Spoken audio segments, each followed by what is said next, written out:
Aslinya penampilan kita begini, rambut kita sudah malu-malu tumbuh dan rontok pula. Akhirnya untuk mengkamuflase ya kita pakai topi. Kalau pakai topi kelihatan lebih cakep. Menurut penilaian siapa ya? Kita sendiri karena kita sering bercermin. Jadi tampilan memakai topi ataupun aksesoris di kepala membuat tampilan kita lebih cakep. Tapi coba kita simak nih, ini berita dan informasi yang kadang-kadang kita tidak sangka-sangka. Ini informasi tentang sepak bola, tapi mendekati bibir lapangan yang dijaga dan dikawal oleh kiper. Apa yang terjadi bila pertandingan diadakan adu penalti? Ini siasat dan strategi seorang kiper. Coba kita simak. Kenapa FIFA ingin melarang penjaga gawang minum air sebelum adu penalti? Ini bukan pertama kalinya terjadi, tapi sekarang semakin sering terjadi di kejuaraan Eropa. Para penjaga gawang telah menemukan trik untuk mengetahui ke arah mana penendang akan mengarahkan bola. Kiper meramaikan tren ini adalah Pickford, penjaga gawang Inggris, yang menuliskan semua nama pemain lawan di botol minumnya beserta arah tendangannya. Sebelum penalti, dia kerap melihat botol minumnya untuk memprediksi kemana arah penalti selanjutnya.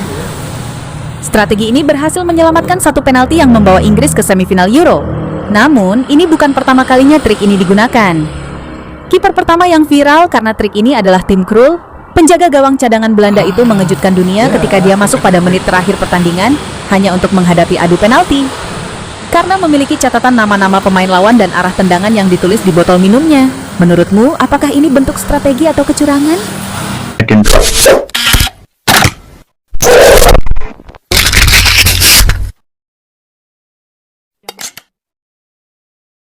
Hai, Assalamualaikum, salam semangat. Semangat terus mendukung timnas Indonesia menuju ke Piala Dunia 2026. Sisa 2 pertandingan menghadapi Cina di hari Kamis tanggal 5 Juni nanti dan tanggal 10 di hari Selasa bulan depan. Kemenangan-kemenangan di 2 pertandingan ini akan menjadikan timnas Indonesia menjadi wakil ASEAN pertama di Piala Dunia. Semoga saja, dan kita terus memberikan support doa terbaik untuk timnas kita.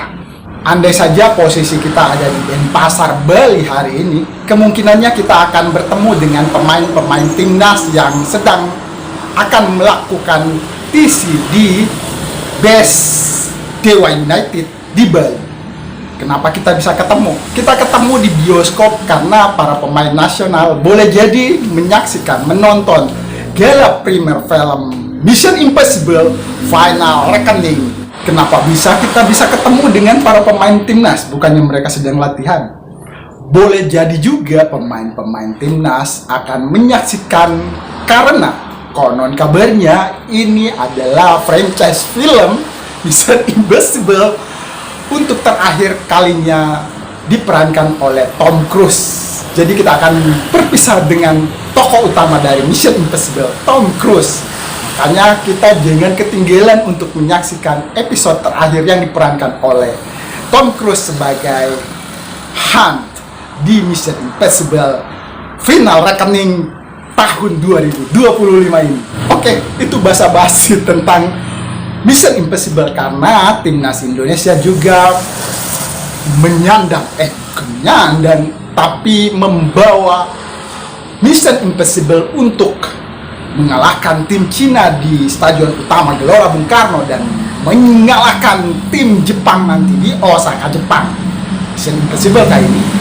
Ya, tentu saja ini adalah Mission Impossible menuju Piala Dunia. Sejak kemarin 3 hari yang lalu, para pemain timnas sudah berada di Bali. Sebut saja seperti Rizky Ridho, nampak juga kemunculan dari Elkan Bagot, lalu Ronaldo Kuate dan Asnawi Mangku Alam juga di Bali. Kemungkinan akan ikut TC ataupun berlibur, tapi mereka sudah berkumpul di Bali. Dan saat ini tadi nampak kelihatan Dan James sudah juga berada di Bali. Coba kita lihat nih liputan dari teman-teman kita dari Bobola TV meliput kegiatan timnas yang juga kemungkinannya kemarin pengambilan gambar melakukan TC di Dewa United PS. Seluruh pemain timnas Indonesia sudah mulai berkumpul di Bali pada hari ini dan tampak terlihat Elkan Bagot juga sudah melakukan latihan mandiri.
Sementara para pemain timnas skuad Garuda sudah mulai berdatangan di Bali untuk melakukan pemusatan pelatihan di base camp Dewa United di Bali. Ada dua pemain Indonesia, Tom Haye yang saat ini membela klubnya di Liga Utama Belanda. Ternyata klubnya tidak bisa bertahan di Premier Liga Belanda, terdegradasi, dan ini memusingkan Tom Haye.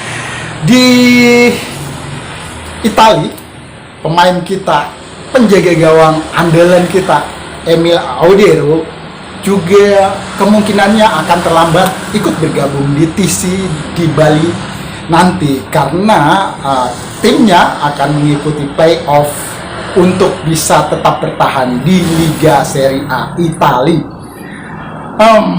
Itu beritanya, dan berita yang paling hangat adalah tentang perang penjualan tiket.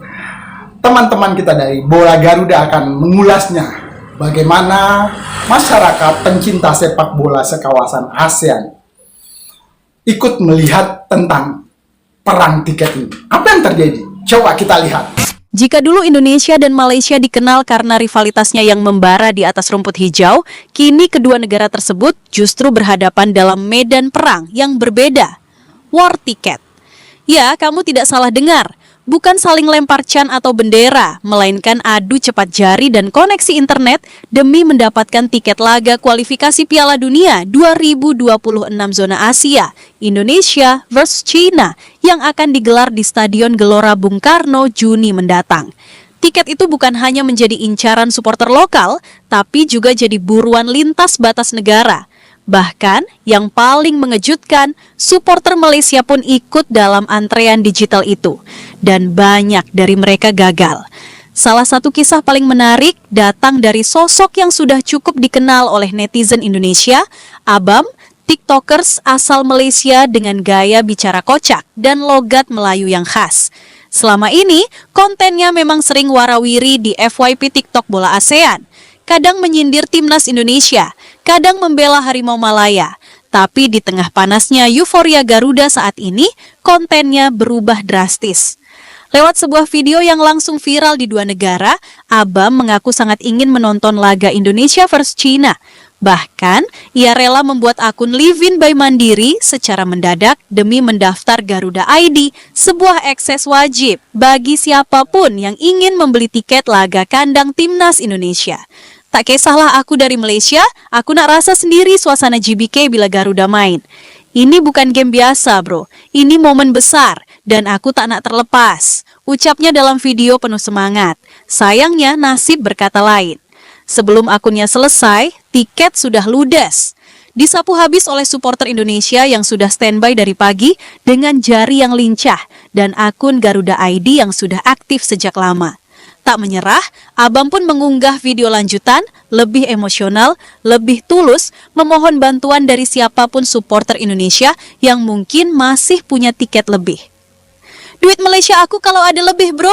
Aku bukan nak menyamar. Aku cuma peminat bola. Aku nak tengok dengan mata aku sendiri macam mana Garuda sekarang dah berubah. Katanya sambil menahan kecewa.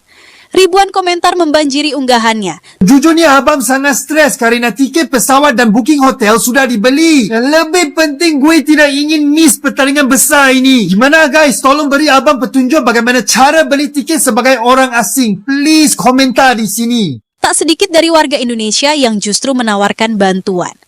Ada yang ngajak nonton bareng di luar stadion. Bahkan ada yang bilang, kalau kamu datang, kami siapkan syal Garuda buat kamu.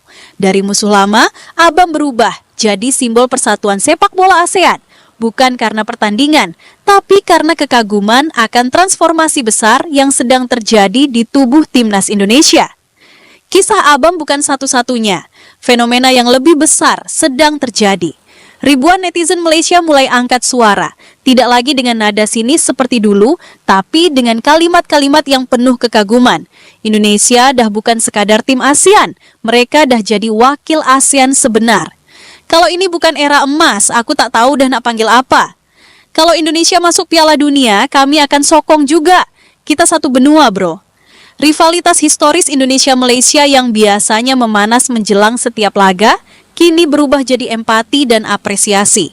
Mereka sadar bahwa apa yang sedang terjadi di Indonesia bukanlah hal biasa. Di beberapa tahun ini, Garuda menjelma menjadi kekuatan baru yang tak bisa lagi dipandang sebelah mata. Bukan hanya tangguh di ASEAN, tapi mulai disegani di level Asia. Dan ini membuat mereka penasaran. Mereka ingin melihat langsung. Mereka ingin menyaksikan dengan mata kepala sendiri bagaimana GBK yang dulu sering menjadi tempat mimpi buruk lawan, kini menjadi panggung kebangkitan sepak bola Asia Tenggara. Namun sayangnya, tiket menjadi masalah. Supporter Indonesia yang sudah terbiasa menghadapi war tiket seperti perang Harbolnas berhasil menyapu habis dalam hitungan menit. Supporter Malaysia yang baru saja mencoba sistem Garuda ID belum cukup siap secara teknis. Banyak yang gagal dan akhirnya hanya bisa menonton dari jauh atau mengeluh di media sosial. Kami memang rival, tapi kami juga saudara. Kami nak rasa semangat timnas juga weh. Sebagian bahkan mulai menyuarakan ide gila. Menggelar nonton bareng di Kuala Lumpur hanya demi ikut menikmati gegap gempita Garuda. Ada juga yang menyarankan dibukanya kuota internasional khusus untuk supporter ASEAN karena euforia ini sudah melewati batas nasionalisme. Apa yang dilakukan Timnas Indonesia hari ini bukan hanya memenangkan pertandingan atau menghibur rakyatnya. Mereka sedang mengubah cara dunia melihat Indonesia, khususnya di mata tetangga. Mereka menunjukkan bahwa rival bisa bersatu kalau tujuannya lebih besar, membangkitkan harga diri kawasan. Terima kasih kesempatan dan waktunya diluangkan untuk menyaksikan kanal Dedi Sapa Teman. Semoga menginformasi, menginspirasi teman-teman sekalian. Sekali lagi terima kasih, terus dukung dan semangati, support, dukungan, doa terbaik kita untuk Timnas lolos ke Piala Dunia, membuat sejarah menuju ke Meksiko, Amerika, dan Kanada di 2026. Sekali lagi terima kasih kanal Dedi Sapa Teman atas semua yang terbaik kita lakukan untuk Timnas Indonesia. Assalamualaikum.